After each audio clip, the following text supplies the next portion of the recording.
The art of taking risk परिचय। तुम्हारी जिंदगी का सबसे बड़ा रिस्क क्या है? वो पल जब राजन ने अपनी स्टेबल नौकरी छोड़कर अपना स्टार्टअप शुरू करने का फैसला किया, या वो दिन जब निशा मधुलिका ने पहली बार कैमरे के सामने आकर अपनी स्टोरी शेयर करने का साहस जुटाया? सोचो, अंकुर वारिको के वीडियो बनाने से पहले का वो पल जब उन्होंने सोचा क्या लोग मेरी बात सुनेंगे, या संदीप माहेश्वरी का वो फैसला जब उन्होंने पारंपरिक रास्ते छोड़कर एक नई दिशा चुनी। The art of taking risk सिर्फ एक किताब नहीं है, ये उस अनकही डर की कहानी है जो हर सफल इंसान के सीने में धड़कता है, फिर भी वो आगे बढ़ता है। ये उस लीप ऑफ फेथ का मैप है जिसे भुवन बाम बीबी की वाइन्स हर स्केच से पहले लेते हैं, या जिसे विजय और हर्ष बेनीवाल ने तब लिया जब उन्होंने कुछ अलग करने का सोचा। आज इस ऑडियो बुक में हम सीखेंगे कि कैसे कैरेमिनाटी जैसा आत्मविश्वास पैदा करें जो कैमरे के सामने खुलकर बोलता है। समझेंगे कि आशीष चंचलानी की क्रिएटिविटी के पीछे का रिस्क टेकिंग फॉर्मूला क्या है। चलिए शुरू करते हैं ये सफर। अध्याय 1, दरवाजा बंद करके क्यों खड़े हो। सोचिए, आप एक कमरे में हैं। एक दरवाजा है जो एक नई दुनिया की ओर खुलता है, शायद आपका सपनों का करियर, कोई बिजनेस आइडिया या कोई नया हुनर सीखने का मौका। लेकिन आप उस दरवाजे के सामने नहीं बल्कि उसके पीछे खड़े हैं। आपने खुद ही वो दरवाजा बंद कर दिया है और अब उसकी चिटखनी पकड़े अपने ही रास्ते को रोके खड़े हैं। है ना हैरानी की बात? यही सवाल है जो इस अध्याय की आत्मा है। ज्यादातर हमारी असफलताएं बाहरी नहीं बल्कि हमारे भीतर की दीवारें हैं। हम नहीं हो पाएगा, लोग क्या कहेंगे, मैं तैयार नहीं हूं, जैसे ताले लगाकर खुद को अंदर ही अंदर कैद कर लेते हैं। राजन का उदाहरण लीजिए। उन्हें लगा कि उनका पारंपरिक व्यवसाय ही सब कुछ है, नई तकनीक का दरवाजा बंद कर दिया। जबकि अंकुर वारिको ने वही दरवाजा खोला और देश के सबसे बड़े फिनटेक स्टोरी टेलर बन गए। फर्क सिर्फ इतना था कि एक ने दरवाजे को रुकावट माना, दूसरे ने रास्ता। अब कैरेमिनाटी की कहानी याद आती है। शुरुआत में उनके वीडियोस पर तंज कसने वालों की कोई कमी नहीं थी। अगर उन्होंने लोग क्या कहेंगे कि डर का दरवाजा बंद करके पीछे खड़े होना चुन लिया होता तो आज वो यूट्यूब का चैंपियन न होता। उसने दरवाजे को पीठ नहीं दी बल्कि उसे तोड़कर एक नई लाइन खींच दी। निशा मधुलिका ने जब ब्लॉगिंग शुरू की तो उनके सामने महिला होकर टेक व्लॉग का दरवाजा बंद करने का दबाव था। संदीप माहेश्वरी के सामने फेल व्यापारी का लेबल लगा दरवाजा था, लेकिन उन्होंने उसे ताला नहीं धक्का मारा। सबसे दिलचस्प उदाहरण है विजय और हर्ष बेनीवाल का, दो साधारण लड़के जिन्होंने हम कौन होते हैं बड़ा बिजनेस शुरू करने वाले के दरवाजे को नहीं बल्कि क्यों नहीं कर सकते के दरवाजे को चुना। तो आपसे सीधा सवाल है, आप किस दरवाजे के पीछे खड़े हैं? क्या वो परफेक्ट टाइम का इंतजार का दरवाजा है? याद रखिए, परफेक्ट टाइम वो नकली चाबी है जो कभी कोई ताला नहीं खोलती। क्या वो मैं इतना तैयार नहीं हूं का दरवाजा है? भाई, तैयारी तो रास्ते में चलते चलते ही होती है। कार से पहले हाईवे नहीं बने थे। इस अध्याय की प्रासंगिकता आज के इस दौर में और भी ज्यादा है, जहां हर तरफ ऑप्शंस का शोर है, लेकिन डिसीजन लेने का डर भी उतना ही गहरा। जोखिम लेना दरअसल उस बंद दरवाजे पर दस्तक देने का नाम है। तो अब इस पल एक वादा कीजिए अपने आप से, अगली बार जब आपको लगे कि कोई दरवाजा बंद है तो पहले जांच लीजिएगा, कहीं आप खुद ही तो उसे अपनी पीठ से बंद किए खड़े नहीं हैं। क्योंकि जिस दरवाजे को आप रुकावट समझकर बंद कर रहे हैं, हो सकता है वही आपकी मंजिल तक जाने का एकमात्र रास्ता हो। आगे के अध्याय में हम सीखेंगे कि रिस्क लेना कोई जुआ नहीं, एक कला है, और ये कला सीखी जा सकती है। अध्याय 2, गलती को गले लगाना। सोचो, तुम एक नए ब्रांड का वीडियो बना रहे हो। शूटिंग पूरी हुई, एडिटिंग का काम चल रहा है और तुमने एक शॉट गलत जगह काट दिया, पूरी क्लिप खराब। पहला विचार, अरे नहीं, सब बर्बाद हो गया। लेकिन क्या सचमुच बर्बाद हो गया? यही सवाल इस अध्याय की धुरी है। गलती डर नहीं, डेटा है। इस अध्याय का केंद्रीय विचार यही है। हम सोचते हैं गलती का मतलब है फेलियर, लेकिन संदीप माहेश्वरी अक्सर कहते हैं फेलियर फीडबैक है, फाइनल नहीं। जब राजन ने पहली दुकान में बैठकर जो व्यवसाय शुरू किया तो उनके पहले प्रोडक्ट लॉन्च ने बाजार में कोई खास धमाल नहीं मचाया। उस गलती से मिले डेटा ने ही उन्हें सिखाया कि ग्राहक वास्तव में क्या चाहते हैं। परफेक्शन का जाल। हम सोशल मीडिया पर कैरेमिनाटी के वीडियोस की एडिटिंग या आशीष चंचलानी के रील्स की क्रिएटिविटी देखते हैं और सोचते हैं, वाह, बिना किसी गलती के ये सब कैसे बन जाता है। सच्चाई, हर सफल वीडियो के पीछे 10 वीडियो होते हैं जो कभी रिलीज नहीं हुए। भुवन बाम बीबी की वाइन्स एक बार अपने एक स्क्रिप्ट के लिए लगातार 15 टेक ले चुके थे और अंत में जो टेक यूज किया वो वही था जिसमें एक नेचुरल सी छोटी चूक थी जिसने उसे और ऑथेंटिक बना दिया। क्या फर्क पड़ता है वाला रवैया। यहाँ एक दिलचस्प संवाद याद आता है। जब निशा मधुलिका ने अपना व्लॉग शुरू किया तो उनकी पहली पोस्ट में टाइपोस थे। एक दोस्त ने पूछा, ये गलतियां हैं, ठीक नहीं लगती? निशा ने जवाब दिया, सही है, लेकिन क्या फर्क पड़ता है? मेरा मैसेज पहुंच रहा है या नहीं, ये ज्यादा अहम है। बाकी सब सीखते जाएंगे। यही क्या फर्क पड़ता है वाला रवैया परफेक्शन के डर को कम कर देता है। विजय और हर्ष बेनीवाल की कहानी तो इसका जीता जागता उदाहरण है। उन्होंने कितने ही बिजनेस आइडियाज ट्राई किए। हर आइडिया जो फेल हुआ, उसने उन्हें एक नया डेटा पॉइंट दिया, एक नया लेसन दिया। अगर वे पहली या दूसरी गलती पर ही रुक गए होते तो आज का उनका सफल स्टार्टअप एक्सेस ही नहीं बना होता। आपके लिए प्रासंगिकता क्या है? चाहे आप अंकुर वारिकू की तरह कंटेंट क्रिएट कर रहे हो या कोई नया स्किल सीख रहे हो, इस अध्याय का सार यह है कि रिस्क लेने की जर्नी में गलतियां चेक पॉइंट है, डेड एंड नहीं। वो आपको बताती हैं कि ये रास्ता नहीं है, दूसरे रास्ते ट्राई करो। गलती को छुपाने या उससे डरने में अपनी एनर्जी खपाने के बजाय उसे गले लगाइए। उससे सवाल पूछिए, तुम मुझे क्या सिखा रही हो? तो अगली बार जब आपसे कोई चूक हो तो खुद से पूछें, क्या ये गलती मुझे एक नया डेटा पॉइंट दे रही है? अगर हाँ, तो आप सही रास्ते पर हैं। क्योंकि जो गलती को डर के रूप में नहीं बल्कि एक शिक्षक के रूप में गले लगाता है, वही रिस्क लेने की असली कला में परफेक्शन हासिल कर पाता है। अध्याय 3, असफलता का दावत हॉल। सुनिए एक सवाल, अगर आपको एक बड़े हॉल में बुलाया जाए जहां दुनिया की सबसे बड़ी हस्तियां बैठी हों और वे सब असफलताओं की कहानियां सुना रही हों, कैसा लगेगा? यही इस अध्याय का केंद्र है। यह असफलता का दावत हॉल कोई उदास अंधेरा कमरा नहीं है, बल्कि ये वो जगह है जहां असली सीख मिलती है, जहां आपकी टूटी हुई उम्मीदें आपके गिरे हुए सपने अगले पायदान पर चढ़ने की सीढ़ी बनाते हैं। सोचिए राजन, जिसने अपना पहला ऑनलाइन बिजनेस शुरू किया और 3 महीने में सिर्फ 5,000 रुपए का घाटा देखा। उसने हार नहीं मानी। उसने उस दावत हॉल में बैठकर अपनी हर गलती का मेन्यू बनाया। ग्राहक को न समझ पाना, गलत प्राइसिंग, घटिया मार्केटिंग। उसने हर डिश चखी और फिर नई रेसिपी के साथ वापस आया। या फिर आशीष चंचलानी और कैरेमिनाटी को लीजिए। क्या आपको लगता है उनके पहले वीडियो वायरल हो गए थे? बिल्कुल नहीं।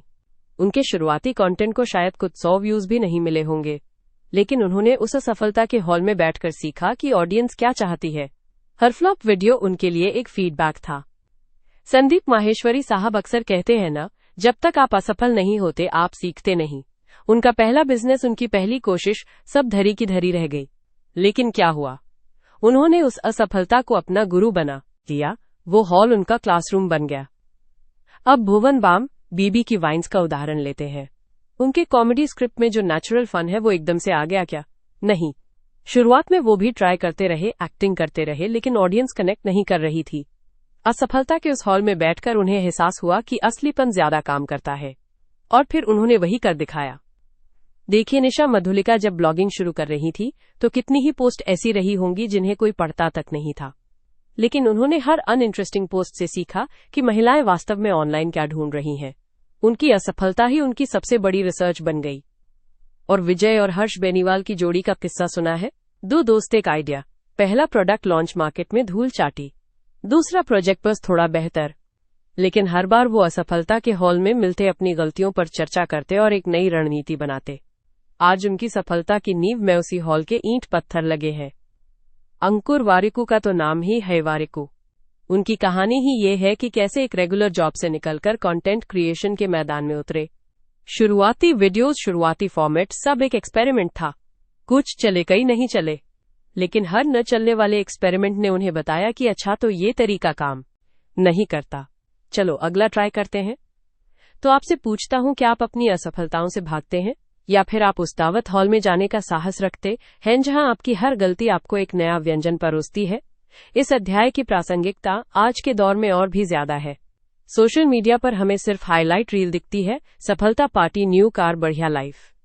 ऐसे में हमें लगने लगता है कि सफलता एक सीधी लाइन है, लेकिन यह अध्याय हमें याद दिलाता है कि असली सफलता का रास्ता सफलता के उस हॉल से होकर गुजरता है जहां हर बार गिरकर उठने की आवाज गूंजती रहती है। अगली बार जब आपको कोई झटका लगे, कोशिश नाकाम हो, तो खुद से कहिए, चलो आज सफलता के दावत हॉल में एक नया पकवान चखने को मिलेगा। क्योंकि जो इस हॉल में बैठने का करेज रखता है, वही असल जीवन के ग्रैंड फीस्ट में मुख्य अतिथि बनने का हकदार बनता है। कुल मिलाकर यह अध्याय एक दृष्टिकोण का गिफ्ट है, असफलता को शर्म का विषय नहीं बल्कि सीख के उत्सव में बदलने का। तो क्या आप तैयार हैं इस दावत में शामिल होने के लिए? क्योंकि बुक के अगले अध्याय में हम सीखेंगे कि इस हॉल से निकलकर जोखिम की भाषा कैसे बोली जाती है। अध्याय 4, अंकुर वारिकू की कहानी, जब नहीं से हाँ बनाते हैं, कल्पना कीजिए आपके पास एक आइडिया है, एक ऐसा आइडिया जो आपको लगता है कि दुनिया बदल सकता है।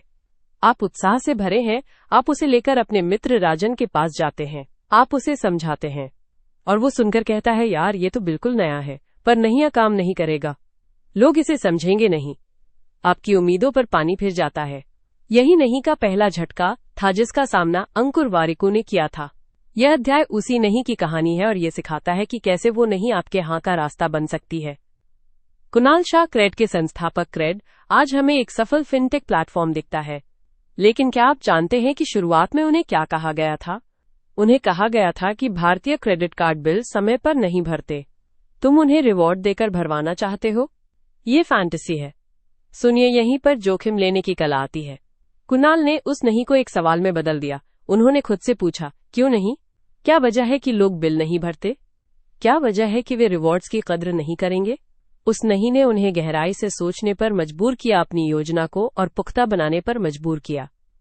देखिए, नहीं का मतलब अक्सर मैं नहीं समझा या मुझे डर है होता है, ये काम नहीं करेगा। नहीं, कैरिमिनाटी को यह याद कीजिए, जब उन्होंने रिव्यू कल्चर शुरू किया, कितने लोगों ने कहा होगा, यार गेम खेल खेल के बोलने से क्या होगा।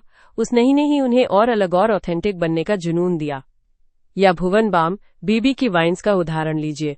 उन्होंने उस नहीं को सेक्टर में चल रही पुरानी सोच को चुनौती दी और एक ब्रांड बना डाला।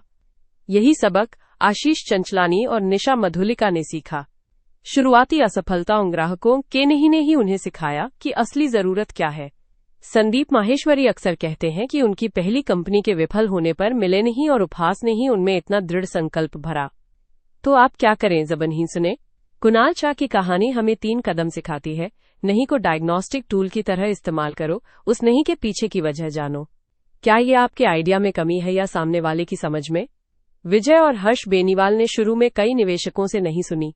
हर नहीं ने उन्हें अपने प्रोडक्ट, अपने मार्केटिंग प्लान को और शार्प करने में मदद की।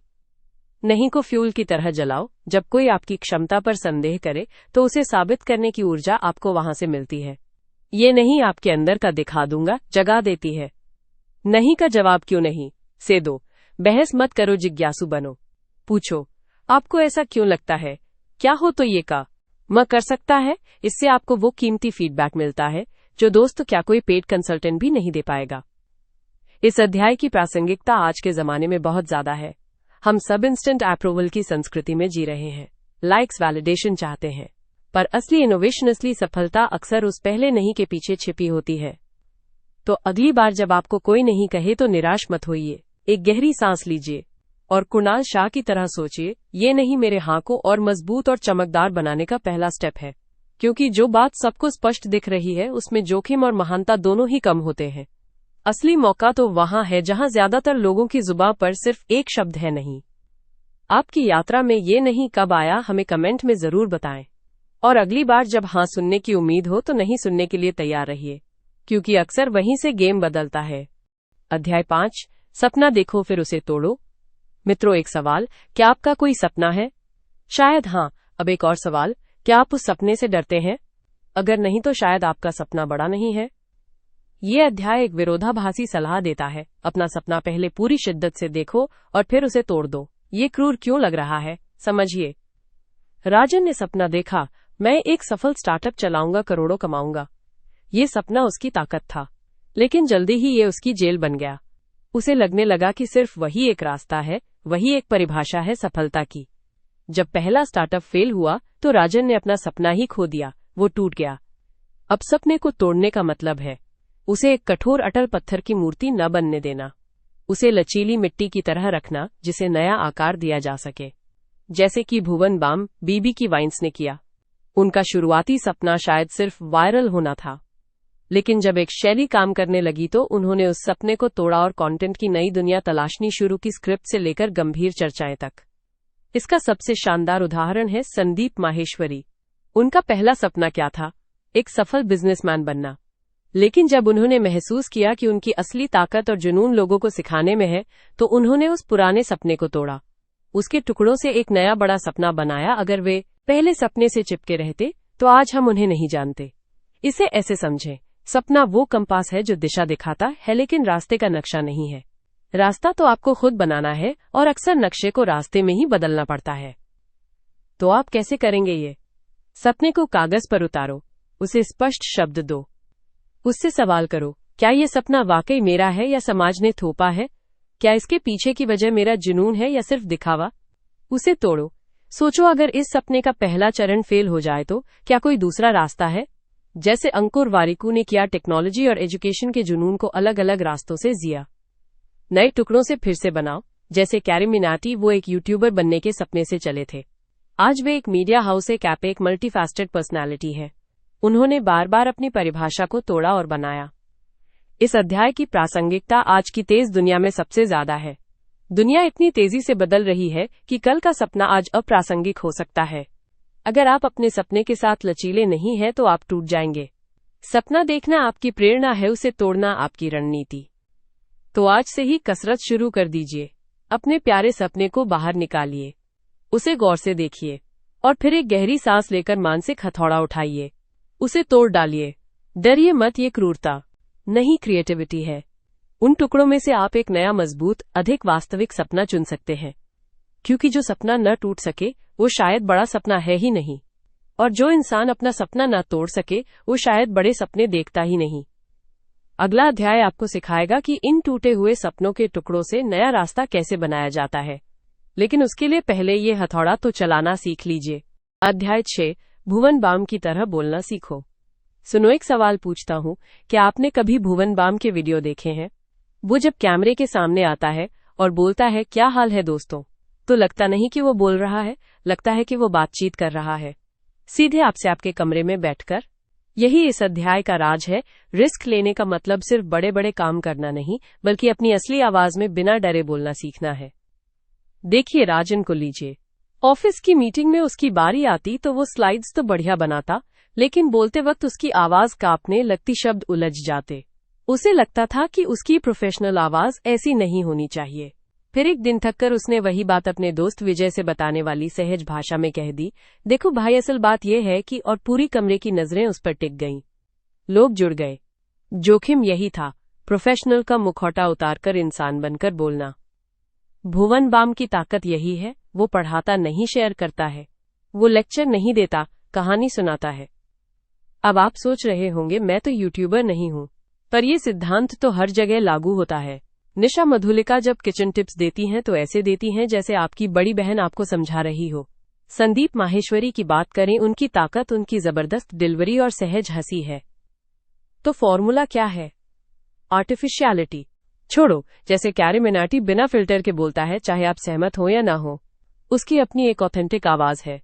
रिस्क यही है, ये सोचना छोड़ दो कि लोग क्या कहेंगे। कहानी बनाकर बोलो, सिर्फ फैक्ट्स ना गिनाए। अंकुर वारिकू का उदाहरण लो, वो टेक्नोलॉजी की कॉम्प्लेक्स बातें भी स्टोरी टेलिंग के जरिए समझाते हैं। डर को हिस्सा बनाओ। मान लो आप हर्ष बेनीवाल की तरह कार रिव्यू कर रहे हैं और आपको गियरबॉक्स की समझ नहीं है। रिस्क लें, कहें, दोस्तों इस पार्ट के बारे में मैं ज्यादा एक्सपर्ट नहीं हूं, लेकिन जितना समझा वो आपसे शेयर करता हूं। ईमानदारी जोखिम भरी लगती है, पर विश्वसनीयता गहरी बनाती है। इस अध्याय की प्रासंगिकता आज के दौर में सबसे ज्यादा है। सोशल मीडिया पर सब एक जैसे दिखने की कोशिश कर रहे हैं। ऐसे में जो खुद जैसा है वैसा बोलने का रिस्क लेता है वही दिखता है। चाहे आप प्रेजेंटेशन दे रहे हो, क्लाइंट को समझा रहे हो या अपने आइडिया के बारे में बता रहे हो, अगर आपकी डिलीवरी में आप नहीं होंगे तो लोग जुड़ेंगे कैसे? तो अगली बार जब भी बोलने का मौका आए, एक छोटा सा रिस्क लीजिएगा। थोड़ा सा फॉर्मल शब्द हटाइए, थोड़ी सी अपनी भावना डालिए, सीधे दिल से बोलिए। भुवन बाम की तरह नहीं, खुद की तरह बोलना शुरू कीजिए। क्योंकि दुनिया में करोड़ों लोग बोलते हैं, लेकिन जब आप बोलते हैं तो आपकी आवाज में आपका सच होगा। और याद रखिए, जोखिम सिर्फ कूदने में नहीं, अपनी आवाज को बिना काट छांट के दुनिया के सामने लाने में भी है। यही आपकी सबसे बड़ी ताकत बनेगी। अध्याय 7, कैरी मिनाटी का साहस अनजाने में कूदना। सुनिए, एक सवाल, जब आपका पैर किसी ऊंचे प्लेटफॉर्म के किनारे लटक रहा हो, नीचे पानी का रंग नीला नहीं बल्कि गहरा काला दिख रहा हो, तो आप क्या करते हैं? पीछे हट जाते हैं या आंखें बंद करके छलांग लगा देते हैं? यह अध्याय उसी छलांग के बारे में है, और इसके लिए हमारा सबसे सटीक उदाहरण है कैरी मिनाटी। राजन को याद कीजिए, जो हमेशा सुरक्षित नौकरी की तलाश में रहता था, और फिर उसके सामने था अंकुर वारिकू, जिसने एक स्थिर कैरियर छोड़कर यूट्यूब की दुनिया में कदम रखा, बिना ये जाने कि सफलता मिलेगी भी या नहीं। यही अनजाने में कूदना है। कैरिमिनाटी ने भी यही किया। जब वो शुरू कर रहा था तब कोई यूट्यूब स्टार बनने का रोड मैप नहीं था। कोई गारंटी नहीं थी कि उसका अजीबोगरीब ऊर्जा से भरपूर कंटेंट चलेगा। उसने बस एक रिस्क लिया, अपने अंतर्मन की आवाज पर भरोसा करके अनजान पानी में छलांग लगा दी। इस अध्याय का मुख्य विचार यही है, अनजाने का डर ज्ञात की दुर्दशा से बेहतर है। हम अक्सर एक बुरी स्थिति में इसलिए चिपके रहते हैं क्योंकि वह ज्ञात है। नई शुरुआत का डर, असफलता का डर हमें जकड़ लेता है। लेकिन कैरिमिनाटी, भुवन बाम, बीबी की वाइन्स, आशीष चंचलानी जैसे क्रिएटर्स ने दिखाया कि जब आप वो करते हैं जो आपको पसंद है तो अनजान रास्ता भी आपके लिए रोशन होने लगता है। एक दिलचस्प संवाद की कल्पना करें। निशा मधुलिका, जिन्होंने ब्लॉगिंग के अनजान रास्ते को चुना, से कोई पूछता है, पर शुरुआत में पैसा कहाँ से आता है, सिक्योरिटी कहाँ होती है? निशा जी मुस्कुराती हुई कह सकती हैं, सिक्योरिटी दिमाग में होती है, बैंक बैलेंस में नहीं। मैंने रिस्क लिया क्योंकि मैं उस सुरक्षित जीवन से बोर हो चुकी थी जहां ग्रोथ ही नहीं थी। संदीप माहेश्वरी अक्सर कहते हैं, अगर आप जीतने का तरीका नहीं खोज पा रहे तो वो तरीका खोजिए जिसमें आप हारने से नहीं डरते। यानी अनजाने में कूदने का मतलब है असफलता के डर को अपने पैशन के आगे छोटा कर देना। तो आपसे सीधा सवाल है, क्या आप उस ब्लैक वाटर में कूदने को तैयार हैं? चाहे वो नया बिजनेस शुरू करना हो, नई स्किल सीखना हो, या फिर अपने पैशन को प्रोफेशन बनाना हो। याद रखिए, कैरिमिनाटी की शुरुआती वीडियोस भी परफेक्ट नहीं थीं, लेकिन उसने कूदना जारी रखा और धीरे धीरे उस अनजाने पानी ने ही उसे सफलता के दूसरे किनारे पर पहुंचा दिया। इस अध्याय की प्रासंगिकता आज के इस तेजी से बदलते दौर में और भी ज्यादा है। जहां पुराने रास्ते बंद हो रहे हैं, वहां नए रास्ते बनाने के लिए अनजाने में कूदने का साहस ही सबसे बड़ी स्किल है। डर को साथ लेकर चलिए, लेकिन चलिए जरूर, क्योंकि जिसने कूदने का साहस किया केवल उसी ने तैरना सीखा है। वो अगला कदम क्या है? क्या आप किनारे पर खड़े रहकर पानी के रंग का अनुमान लगाते रहेंगे, या फिर अपने भीतर के कैरिमिनाटी को जगाकर छलांग लगा देंगे? अध्याय 8, आशीष चंचलानी की तरह नया रास्ता बनाना। सुनिए, एक सवाल आपसे, जब सारी दुनिया एक पक्की सड़क पर दौड़ रही हो तो क्या आप में हिम्मत है कि आप खुद की एक नई पगडंडी बनाएं? यही सवाल है जो आशीष चंचलानी के सफर के केंद्र में खड़ा है। यह अध्याय हमें यही सिखाता है कि जोखिम सिर्फ दांव लगाना नहीं है, बल्कि अपना खुद का गेम बनाना है। इस अध्याय की खूबसूरती ये है कि ये साफ करता है, नया रास्ता बनाना अकेलेपन का सफर हो सकता है। जब आशीष ने शुरुआत की तो शायद कई लोगों ने सोचा होगा, यह टेक्निकल सामान कौन देखेगा। ठीक वैसे ही जैसे कैरिमिनाटी को शुरू में सिर्फ एक गेमर समझा गया, लेकिन उन्होंने एक साम्राज्य खड़ा कर दिया। संदेश स्पष्ट है, जब आप पहली बार कोई नया रास्ता बनाते हैं तो उस पर चलने वालों की कतार नहीं लगी होती। आपको खुद ही पहला कदम रखना होता है और फिर दूसरों को रास्ता दिखाना होता है। राजन, जो एक पारंपरिक नौकरी में फंसा हुआ महसूस कर रहा था, इस अध्याय से उसे ये साहस मिला कि उसने अपने ब्लॉगिंग के शौक को एक फुल टाइम कंटेंट राइटिंग का बिजनेस बनाने का फैसला किया। उसने निशा मधुलिका और संदीप माहेश्वरी के उदाहरणों से सीखा। दोनों ने अपने अपने क्षेत्रों में मौजूदा रूढ़ियों को तोड़कर नए सीधे सादे तरीके से लोगों तक पहुंच बनाई। लेकिन सावधान, नया रास्ता बनाना बिना नक्शे के जंगल में घुसने जैसा नहीं है। यह अध्याय हमें यही समझाता है कि नया रास्ता बनाना एक कैलकुलेटेड क्रिएशन है। इसमें अंधाधुंध दौड़ नहीं, बल्कि सूझबूझ से आगे बढ़ना होता है। तो आपसे सवाल है, क्या आप निशा मधुलिका की तरह, जिन्होंने फूड कंटेंट को एक नए लेवल पर पहुंचाया, क्या आप अपने क्षेत्र में एक नई भाषा गढ़ सकते हैं? क्या आप मौजूदा रास्ते की खरोंचे और मोड़ देखकर उनसे बेहतर, छोटा या सुंदर रास्ता बना सकते हैं? इस अध्याय की प्रासंगिकता आज के इस हाइपर कॉम्पिटिटिव दौर में और भी ज्यादा है, जहां हर कोई एक दूसरे की नकल कर रहा है। असली सफलता और प्रभाव उसी का होगा जो दूसरों जैसा बनने के चक्कर में न पड़कर खुद जैसा होने का रास्ता बना पाएगा। आशीष चंचलानी का सफर हमें याद दिलाता है कि सबसे बड़ा जोखिम यह है कि आप दूसरों के बनाए रास्ते पर चलते चलते अपना रास्ता भूल न जाएं। अगला अध्याय हमें सिखाएगा कि इन सभी नए रास्तों पर चलते हुए असफलता से कैसे सीखा जाए और उसे अपनी ताकत कैसे बनाया जाए। लेकिन उससे पहले खुद से पूछिए, मेरा नया रास्ता क्या हो सकता है? अध्याय 9, निशा मधुलिका की तरह अपने क्यों को पकड़ो। सुनिए, एक सवाल, जब आप सुबह उठते हैं तो सबसे पहले क्या ख्याल आता है? अरे आज फिर वही ऑफिस का काम, या फिर वाह आज मैं वो काम करने जा रहा हूं जिसके लिए मेरा दिल धड़कता है। इसी फर्क की चाबी है आपका क्यों।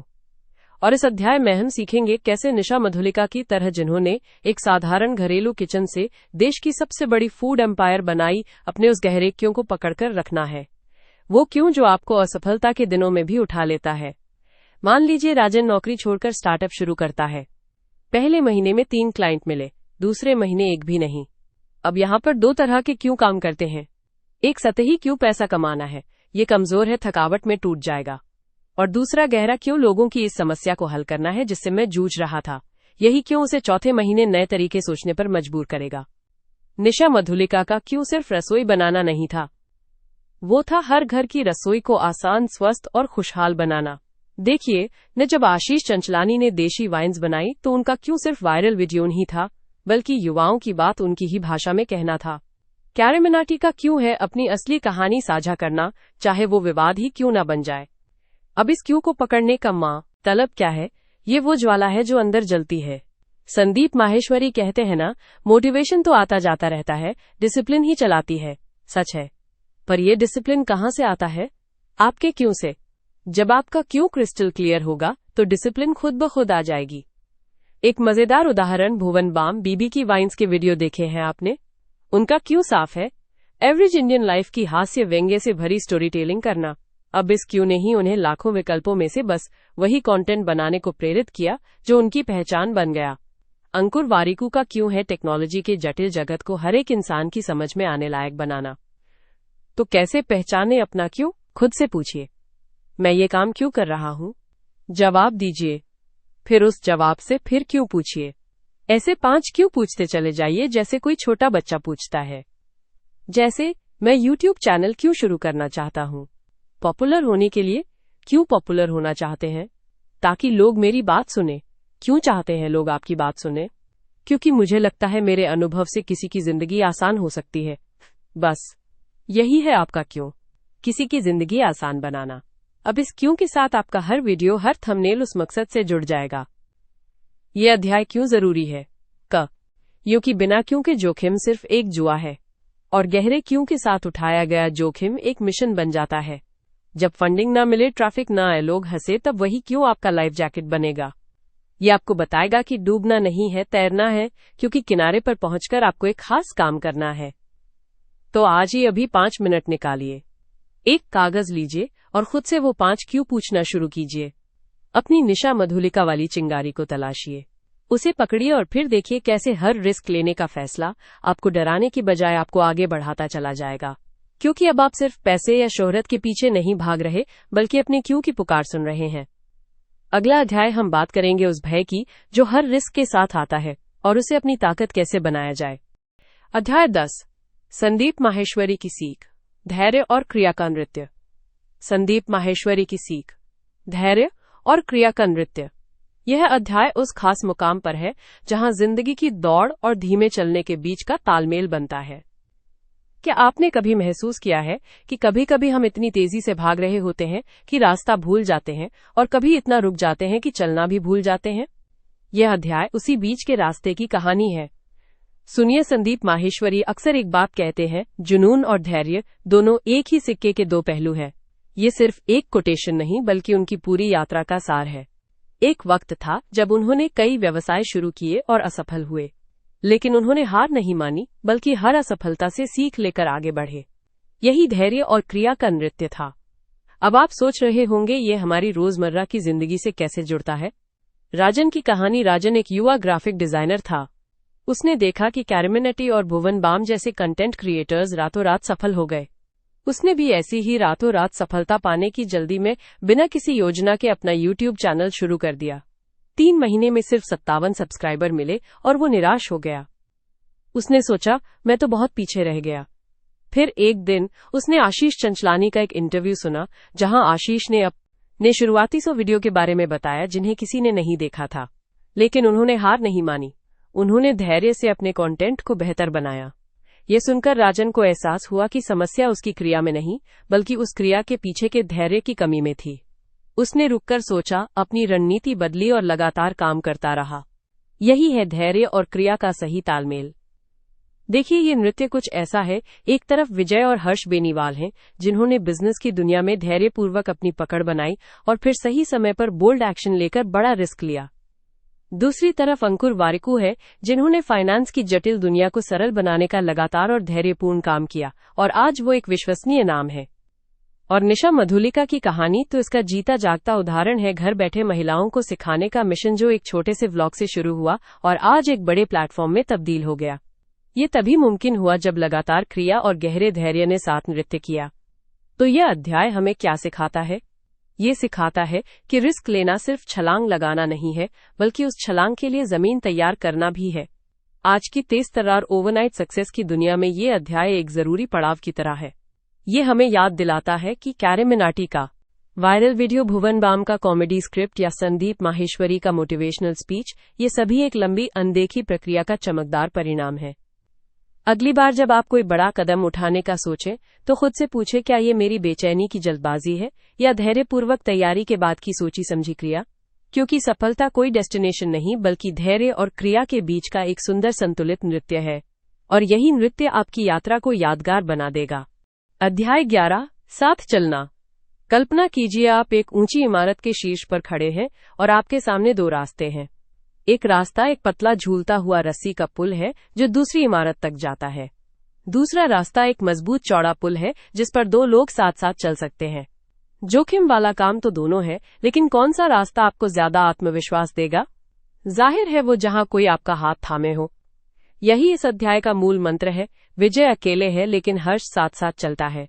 यहाँ विजय का मतलब सिर्फ जीत नहीं, बल्कि वो बड़ा लक्ष्य, वो डरावना जोखिम, वो अनजान रास्ता है। और हर्ष वो उत्साह, वो साथ, वो सहारा है जो आपको भीतर से मिलता है या आप किसी को देते हैं। देखिए राजन का उदाहरण लें। वो एक टैलेंटेड म्यूजिशियन है, लेकिन स्टेज पर जाने से डरता था। उसकी विजय थी पहला लाइव परफॉर्मेंस। अकेले ये विजय डरावनी थी। फिर उसके दोस्त अंकुर वारेकू उसका हर्ष बना। अंकुर ने कहा, भाई मैं तेरे साथ स्टेज पर बैठूंगा, बस गिटार लेकर, तू बस गा। राजन अकेला नहीं था, उस विजय के साथ हर्ष चल रहा था। और क्या हुआ? पहला शो हिट रहा। ये जोड़ी सिर्फ दोस्तों में नहीं, बिजनेस में भी कमाल करती है। कैरी मिनाटी और उनकी टीम को देखिए। कैरी अकेले कैमरे के सामने खड़े होकर विवादास्पद विषयों पर बात करने का जोखिम उठाते हैं, लेकिन उनके पीछे उनकी पूरी टीम, उनके एडिटर्स, उनके सपोर्ट सिस्टम का हर्ष होता है जो उन्हें बैकअप देता है। भुवन बाम बीबी की वाइन्स की मजेदार स्क्रिप्ट्स के पीछे भी यही तो है। एक आइडिया को असली जान तब मिलती है जब पूरी टीम उसे मिलकर बनाती है। अब सोचिए क्या हो अगर हर्ष विजय से अलग हो जाए? आशीष चंचलानी के शुरुआती दिनों की बात करें। तेजी से ग्रोथ के चक्कर में टीम के साथ तालमेल थोड़ा पीछे रह गया। नतीजा, बर्नआउट, क्रिएटिव ब्लॉक। फिर उन्होंने सीखा। अब वो अपनी टीम के साथ बैठकर आइडिया बनाते हैं। विजय, नया प्रोजेक्ट, और हर्ष, टीम की खुशनुमा बहस, अब साथ साथ चलते हैं। यही सिद्धांत हमारे निजी जीवन में भी लागू होता है। निशा मधुलिका ने घर से बिजनेस शुरू किया। शुरुआती विजय, पहला ऑर्डर मिलते ही उनका हर्ष, उत्साह आसमान छूने लगा। लेकिन जब ऑर्डर बढ़े और चुनौतियां आईं तो हर्ष कम होने लगा। फिर उन्होंने खुद से पूछा, क्या मैं सिर्फ नतीजे के पीछे भाग रही हूं या इस सफर का आनंद भी ले रही हूं? उन्होंने हर छोटी जीत का जश्न मनाना शुरू किया। हर्ष वापस आ गया। और संदीप माहेश्वरी सर तो इसके मास्टर हैं। वो कहते हैं, सफलता तब मिलती है जब तुम क्या कर रहे हो उससे प्यार करो, न कि क्या मिलेगा उसकी फिक्र करो। यहाँ क्या कर रहे हो वो हर्ष है, और क्या मिलेगा वो विजय है। दोनों एक ही रथ के दो पहिए बन जाते हैं। तो आपके लिए इसका मतलब क्या है? अगली बार जब आप कोई बड़ा रिस्क लें, चाहे नौकरी बदलनी हो, नया बिजनेस शुरू करना हो या कोई नई स्किल सीखनी हो, तो खुद से दो सवाल जरूर पूछें। क्या मेरी विजय लक्ष्य स्पष्ट है? यानी मैं वास्तव में हासिल क्या करना चाहता हूं? क्या मेरा हर्ष, उत्साह, सहयोग, आनंद उसके साथ है? क्या मैं इस प्रक्रिया में खुश हूं? क्या मेरे पास सही साथी हैं? क्या मैं जल रहा हूं? विजय और हर्ष, ये नाम ही एक मंत्र है। अकेले दौड़ लगाकर थक जाने से अच्छा है किसी के साथ हंसते खेलते, उत्साह से भरपूर, धीरे धीरे लेकिन मजबूती से आगे बढ़ना। तो अपनी विजय चुनिए, लेकिन हर्ष को कभी पीछे न छोड़िए, क्योंकि ये सफर अकेले जीतने के लिए बहुत लंबा और साथ मिलकर आनंद लेने के लिए बहुत छोटा है। अगला और आखिरी अध्याय इसी सफर का अंतिम पड़ाव लेकर आएगा, जहां हम सब कुछ समेटेंगे। अध्याय 12, पहला कदम उठाओ। बस अभी आपको लगता होगा 12 अध्याय पढ़ लिए, जोखिम लेने की कला सीख ली, अब बस कल से शुरू करूंगा। और यही सबसे बड़ा जोखिम आप लेते हैं, शुरू ही नहीं करने का।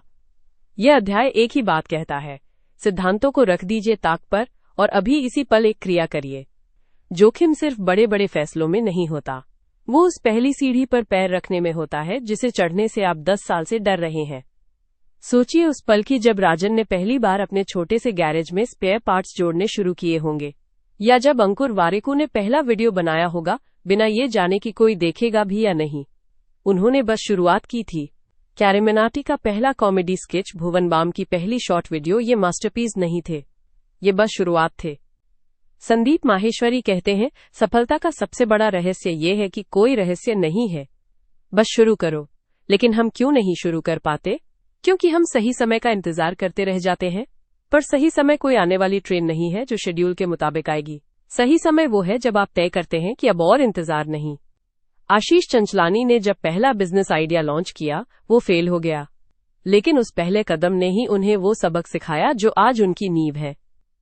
कहानी सुनिए विजय और हर्ष, दो आम लड़के जिन्होंने बस एक कैमरा उठाया और अपने आसपास की कहानियां बतानी शुरू कर दी।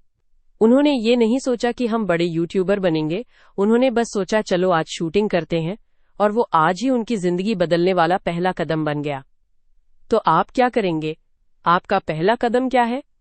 क्या आपको कोई नया स्किल सीखना है? आज ही उसका पहला ट्यूटोरियल देखिए। क्या आप कोई बिजनेस शुरू करना चाहते हैं? आज ही अपना पहला प्रोडक्ट आइडिया एक पन्ने पर लिखिए। क्या आप फिटनेस की शुरुआत करना चाहते हैं? अभी उठिए और 10 मिनट की वॉक के लिए चले जाइए। यह अध्याय और ये पूरी किताब आपको तैयार करने के लिए नहीं है, यह आपको प्रेरित करने के लिए है ताकि आप अभी कार्य करें। जोखिम लेने की सबसे बड़ी कला यही है, उस पल को पहचानना जब आपका दिमाग कहे कल करेंगे और आपका दिल कहे नहीं अभी, और आप अपने दिल की सुने। क्योंकि आपकी यात्रा का सबसे लंबा, सबसे कठिन हिस्सा वो नहीं है जो रास्ते में आएगा, वो है अपने आराम के सोफे से उठकर दरवाजे तक का वो छोटा सा रास्ता। उसे पार कर लीजिए, बाकी सब रास्ता खुद ब खुद बनता चला जाएगा। तो अब बंद कीजिए ये किताब, ये ऑडियो बुक, ये पॉडकास्ट, और उस एक चीज की ओर बढ़िए जो आप सबसे ज्यादा टाल रहे थे। बस पहला कदम उठाओ, बस अभी। ये the art of taking risks पुस्तक का अंतिम अध्याय था। आपकी यात्रा अब शुरू होती है। शुभकामनाएं। The art of taking risks समापन। The art of taking risks, सफलता वो नहीं जो आप पाते हैं, बल्कि वो है जो आप बन जाते हैं। दोस्तों, अगर आपने आज की यात्रा में मेरे साथ कदम से कदम मिलाया है, तो आपने सीखा होगा कि जिंदगी एक सुरक्षित बंदरगाह में खड़ी नाव नहीं, बल्कि खुले समंदर की एक साहसिक यात्रा है। रिस्क लेना कोई विकल्प नहीं, जीने का तरीका है। याद कीजिए राजन की कहानी। एक सुरक्षित नौकरी छोड़कर उसने अपना फूड ब्लॉग शुरू किया। पहले महीने सिर्फ 47 व्यूज आए, लेकिन उसने हार नहीं मानी। आज उसका चैनल लाखों लोगों को इंस्पायर करता है। रिस्क ने उसे एक क्लर्क से क्रिएटर बना दिया। अंकुर वारिकू ने तो पूरी गेम ही बदल दी।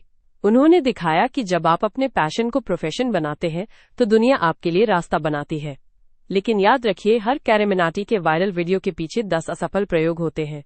हर भुवन बाम की कॉमेडी के पीछे वो रिस्क है कि यार लोग समझेंगे भी या नहीं। आशीष चंचलानी और निशा मधुलिका ने डिजिटल दुनिया में जो कुछ बनाया वो रातों रात नहीं बना। ये वो लोग हैं जिन्होंने असफलता को अपना गुरु बनाया, न कि दुश्मन। संदीप माहेश्वरी सर कहते हैं, न असफलता परीक्षा नहीं, ट्यूशन है। और सच में विजय और हर्ष की सफलता की कहानी इसी सिद्धांत की जीती जागती मिसाल है। आज की सबसे बड़ी टेकवे, रिस्क डर के बावजूद आगे बढ़ना है। डर गायब होने का इंतजार मत करो, डर के साथ चलना सीखो। छोटे रिस्क बड़ी जीत की नींव है। रोज एक छोटा रिस्क लो, जैसे एक नया स्किल सीखना, एक अजनबी से बात करना। मेरे प्यारे श्रोताओं, आज आपने सिर्फ एक किताब नहीं सुनी, आपने अपने भीतर के उस साहसी व्यक्ति को जगाने का संकल्प लिया है जो सालों से सुरक्षित कोने में छुपा बैठा था। पूरी किताब एक दिन में सुनने के लिए आपका हृदय से आभार। ये समर्पण ही तो है जो आपको दूसरों से अलग बनाता है। अब एक सवाल आपसे, कल सुबह उठकर आप वो कौन सा एक छोटा रिस्क लेंगे जिसे आप महीनों से टाल रहे थे? कमेंट में जरूर बताएं। बुक्स अगली यात्रा का टीजर। अगले एपिसोड में हम खोजेंगे एटॉमिक हैबिट्स की दुनिया, वो छोटे छोटे बदलाव जो आपकी जिंदगी बदल सकते हैं। जेम्स क्लियर की ये किताब आपको सिखाएगी कि 1% बेहतर होने का रोजाना प्रयास कैसे आपको 37 गुना बेहतर बना सकता है। अगर ये जर्नी आपको पसंद आई तो चैनल को सब्सक्राइब जरूर करें और बेल आइकन दबाना ना भूलें ताकि आप हर नई कहानी का हिस्सा बन सकें। अगर आपको लगता है ये मैसेज किसी और की जिंदगी बदल सकता है तो इस वीडियो को शेयर करना आपका पहला रिस्क हो सकता है। रिस्क लो, ग्रो करो, ग्लो करो। फिर मिलेंगे अगली कहानी के साथ।